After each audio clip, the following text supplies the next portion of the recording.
নেওয়া লাগবে। আমরা এখানে পানি নিয়ে আসছি, এটাকে নরম করব। এটা হলো পাখিকে এটা দিয়ে খাওয়ানো হয়। তো এটা দিয়ে পানি নিব, ঢালবো, আবার নিব, কারণ এটা প্রচুর নরম হয়ে গেছে, খুব শক্ত হয়ে গেছে। আমরা পানি নিছি, এবার ভালো মতো নাড়ায় নিব।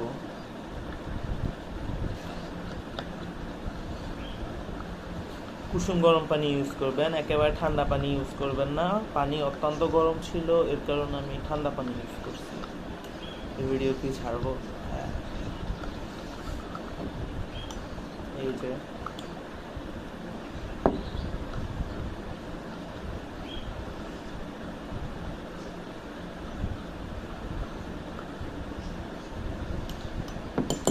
আমাদের হ্যান্ড ফিডিংটা রেডি হয়ে গেছে।